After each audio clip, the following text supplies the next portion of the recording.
Mheshimiwa Festo Sanga atafuatiwa na Mheshimiwa Flatei Masei.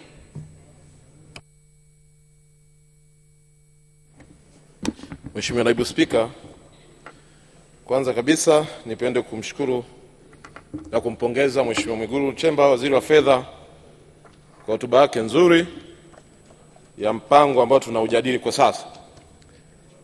Kwanza, kwenye mpango huu naomba nizungumzie jambo moja tu ambalo linahusu sekta ya michezo.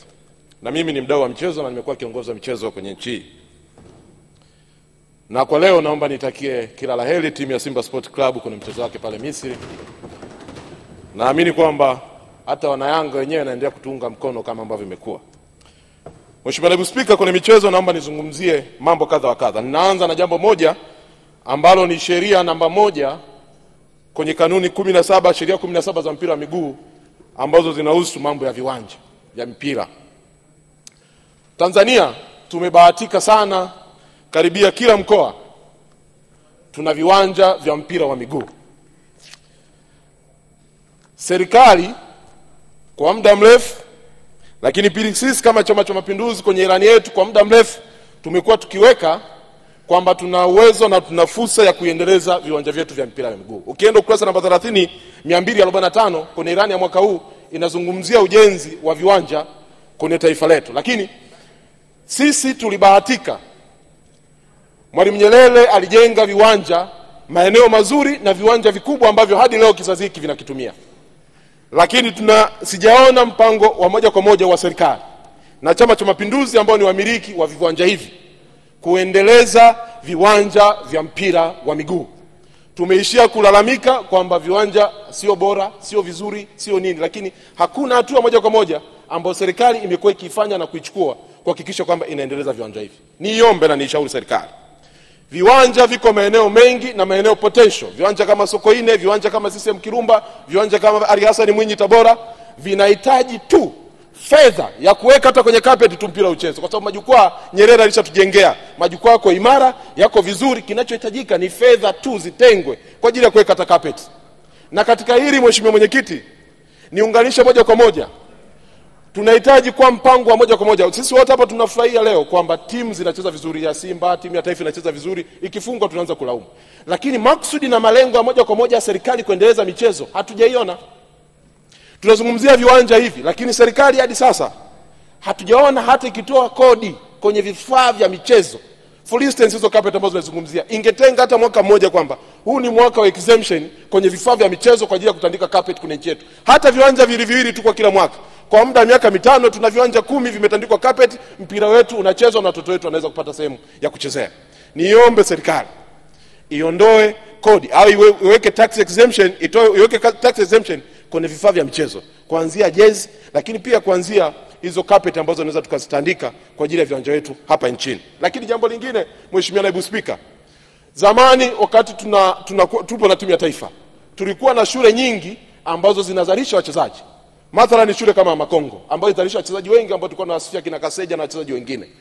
Tunaomba mpango wa maksudi wa serikali kujenga shule maalum kwa ajili ya michezo kwenye taifa hili. Shule ambazo aidha zinaweza zikaza zono kwa maana kwamba ya kanda, hata Dodoma, hata Mbeya, hata Mwanza, hata Kusini, wakajenga shule angalau 10 au 5 za michezo tu ambazo zitakuwa zinafidi timu yetu ya taifa na timu zetu na vilabu vyetu vya Tanzania. Kwa muda mrefu wachezaji wetu ambao tuko nao hapa hawana mpira ambao umepitia kwenye darasa. Wengi wametokea mitaani, hawana shule maalum ambazo zinasimamiwa ama na TFF ama na serikali kwa ajili ya taifa letu.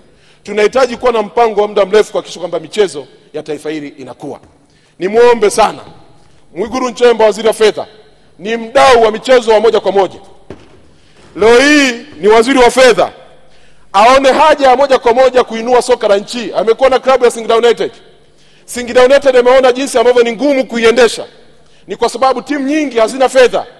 Je, haoni sasa kuna haja ya serikali kama nilivyosema kuondoa kodi kwenye hivyo vifaa, lakini sio kuondoa kodi kwenye vifaa, lakini kitu kingine, makampuni kama betting companies ambazo ziko ndani ya nchi zinafanya kazi na operate. Kampuni zote za betting nchi haziwezi kujiendesha kama sio mpira.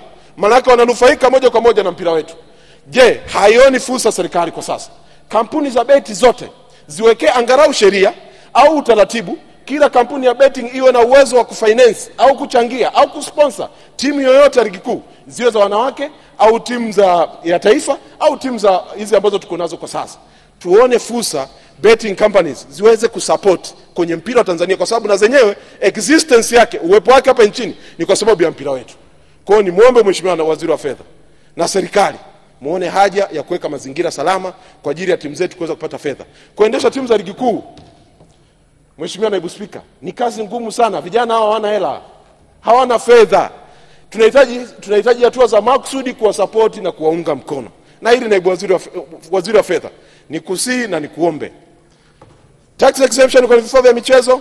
Lakini pili, hizi kampuni zingine za betting, lakini hata sio kampuni za betting, tuchukua hata utaratibu ule wa Zambia kipindi cha Kenneth Kaunda, makampuni ya migodi aliamua kutangaza wazi kwamba kama kuna kampuni iko tayari kufinance vilabu vya ligi kuu vya nchi yetu, ile KK11 ilikuwa financed na makampuni ya migodi, kwamba tutawaondolea sehemu ya kodi, hiyo kodi ipelekwe kwenye michezo. Fanyeni hivyo ili msupport michezo ya nchi yetu hii. Lakini jambo lingine ambalo nataka nizungumzie, Mheshimiwa Mwenyekiti, sitazungumza kwa muda mrefu sana, ni jinsi gani ambavyo tunaweza kulinda wawekezaji kwenye michezo yetu. Nataka hapa niweke case study ya Simba Sport Club na hata Young Africa wanatuunga. Simba imepata uwekezaji ambao wanahangaika nao na uko in public, na serikali imeingilia kwamba inasimamia ule mchakato uende salama. The same to Young Africa, wana uwekezaji ambao wameanza mchakato huo. Lakini wawekezaji wetu, je, wanalindwa? Hawalindwi. Intimidation na frustration kwa wawekezaji wetu zimekuwa ni kubwa kwa kiwango ambacho wawekezaji muda mwingine wanataka hata kukata tamaa. Simba leo ambao tunajivunia hapa, kila mtu anajigonga kifua kwamba ni Simba kwa sababu inafanya performance nzuri, ni kwa sababu mwekezaji yule ameweka fedha. Lakini kuna watu wanajitokeza wa infrustrate katikati ya mapambano. Simba leo ikibeba klabu bingwa Afrika, Tanzania, ile list Tanzania itatangazwa over the world. Lakini sio hivyo, tutafungua nafasi kwa mawakala wa wachezaji kuja kufuatilia soka letu la Tanzania. Je, wawekezaji wetu wanalindwa? Serikali ione haja. Watu ambao wana frustrate wawekezaji, kama waziri Mheshimiwa Rais alivyosema, wawekezaji wasibuguziwe. Yule mwekezaji sio mwizi, mchakato uko open kabisa, uko wazi, lakini amekuwa frustrated kwa muda mrefu. Akifanya hiki, huyu anaingia anasema hivi, tunataka bilioni 20. Bilioni 20 kwa sasa Simba Sport Club kwa posho mwaka huu tu is over 1 billion posho tu. Lakini sio mwekezaji anaweka over 1.5 billion ruzuku. What is bilioni 20 kwa Simba iliyokolewa hapa? Tuombe uwezekano wa serikali kulinda wawekezaji ambao wanaingiliwa, hasa kipindi kama hiki ambacho Simba inaenda kuchukua ubingwa na kuweka historia kwenye taifa letu. Lazima tuwalinde Mheshimiwa Naibu Spika. Tunalisema hili ni kwa sababu tunazungumza kimasiara, lakini niseme wazi, Simba inaenda kuandika historia nyingine. Je, hii historia inaenda kuandikwa inalindwa? Simba inaenda kwa robo finali, mtu mwingine ajitokeza tunataka bilioni 20. Bilioni 20 za nini? Mshahara wa chama, mshahara wa Luis Morrison ni zaidi ya bilioni 20, lakini mtu kaamua kuwekeza kwa maslahi na mapenzi ya soka Tanzania. Ni vema akapewa heshima na akarindwa, na serikali kaona haja ya watu ambao wana frustrate na kuintimidate wawekezaji wakaitwa pembeni, wakaambiwa kwamba huu mchakato haujaisha, ni sio mchakato wa wizi, ni mchakato uko wazi, na wana Simba ameridhia kwenye mkutano mkuu wao. Tuombe serikali endelee kulinda. Na Young Africa tunatakia kila laheri. Tunajua na nyinyi mnaenda huko, mnatufuata sisi, tunaamini mtafanikiwa. Lakini sasa na nyinyi mkiruhusu michakato hii ya watu kuingilia wawekezaji, watakata tamaa. GSM atajitoa pale Yanga kwa sababu watu hamlindi wawekezaji. Lakini jambo lingine Mheshimiwa Mwenyekiti, Mheshimiwa Naibu Spika, ni kwenye swala la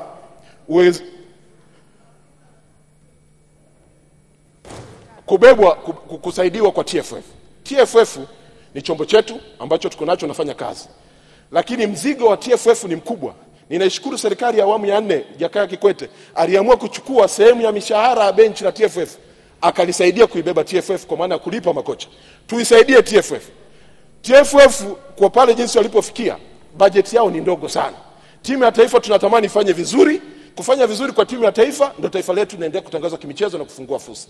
Tuone namna ambavyo serikali inaweza kachukua jukumu hata la kulipa mishahara tu ya makocha ikasaidia TFF.